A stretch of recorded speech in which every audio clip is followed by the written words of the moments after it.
Hey, what's up guys? Today's video I'm going to show you how you can buy last minute FIFA World Cup tickets. So first of all, it says you can directly visit this article. If you search for this, you can see FIFA support that says how can I purchase FIFA World Cup ticket.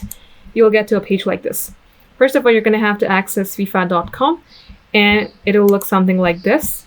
You can directly search for this URL right here and under last minute sales, select buy now.